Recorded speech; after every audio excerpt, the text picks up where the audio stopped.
the Italian writer Giovanni Boccaccio, who witnessed the devastation of Florence, a city that lost perhaps 60% of its population, left us chilling accounts of the social collapse. The terror of contagion was so great that the most sacred bonds of humanity were severed. Boccaccio wrote of fathers abandoning sons, wives leaving husbands to die alone in their beds. The sick were walled up in their homes. The intricate machinery of medieval life stopped. Laws were ignored because there were no magistrates to enforce them. Courts closed. Bakeries stopped baking. The sounds of a busy city, carts, shouting merchants, construction, were replaced by a heavy, oppressive silence, broken only by the constant tolling of church bells until the ringers themselves died, or authorities banned the bells to stop spreading panic.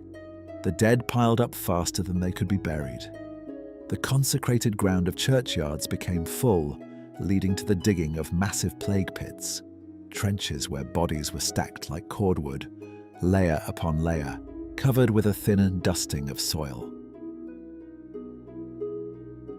In the 14th century, there was no distinction between the physical world and the spiritual world. An event of this magnitude could only be interpreted as direct divine chastisement, God punishing humanity for its manifold sins of greed, pride, and corruption. The Church, the bedrock of medieval life, faced an impossible test. People flocked to cathedrals praying for deliverance, massing together in processions that only served to spread the respiratory, pneumonic form of the plague faster. When prayers failed and priests died just as quickly as sinners, a desperate, radical piety emerged. The flagellant movement swept across northern Europe. Bands of hundreds of men dressed in identical robes marched from town to town. Twice a day, in the public square, they would strip to the waist and whip themselves with leather scourges tipped with iron spikes, drawing blood in a public display of penance, hoping to take the sins of the world onto their own flesh and appease God's wrath. They were a terrifying sight, bringing religious hysteria wherever they went. But as the death toll mounted, the need for a tangible scapegoat grew darker. If God was not listening, perhaps the devil was at work. A horrific conspiracy theory took root, particularly in the Holy Roman Empire and parts of Spain, that the Jewish communities were poisoning the wells of Christendom to wipe out the faithful. Despite official condemnations of these theories by Pope Clement VI, who pointed out that Jews were dying of the plague just as quickly as Christians, the mob mentality took over.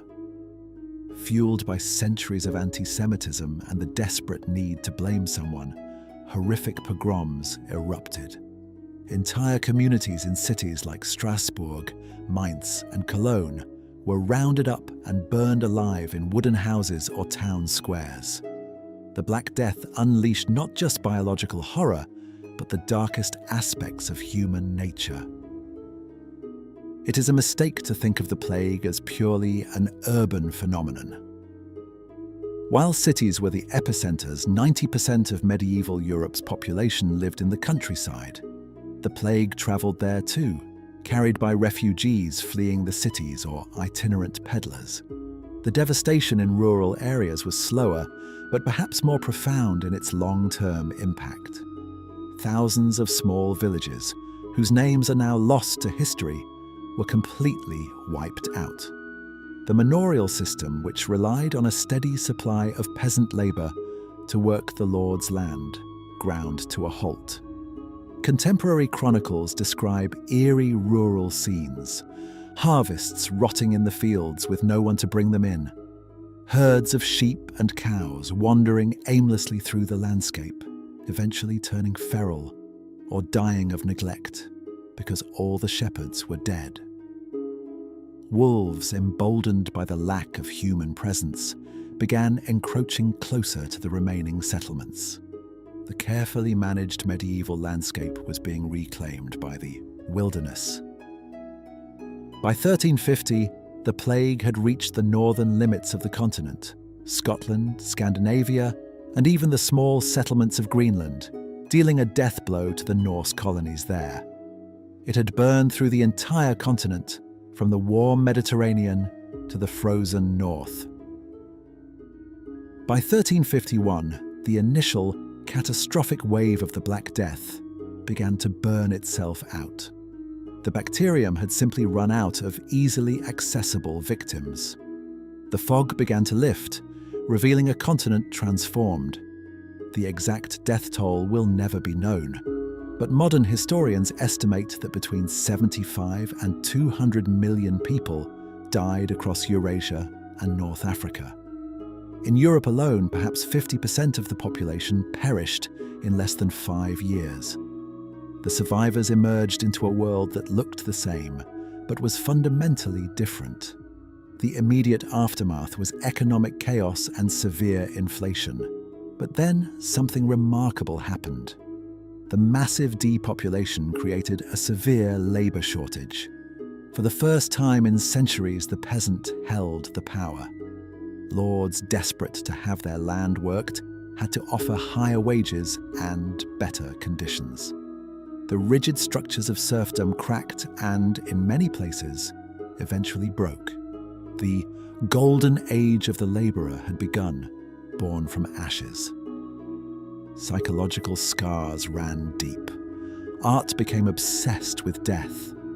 The danse macabre, the dance of death, became a popular motif, showing skeletons dancing kings, popes, and peasants alike to the grave, a stark reminder that death was the ultimate equalizer.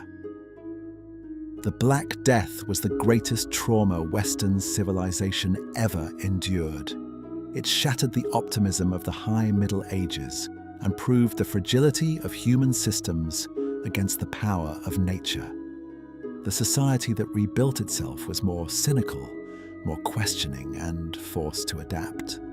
In the end, the path of death we have traced today cleared the ground for the slow, painful emergence of the modern world.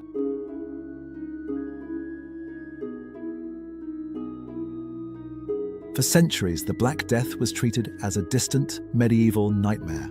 But empty streets, locked homes, fear of the air itself? Does that really sound like ancient history, or does it feel uncomfortably familiar? The plague was a test of civilization, and tests have a way of repeating. Anyways, I'm Tim, watching the past so we can understand the present. And together, we keep history reborn. I'll see you in the next era.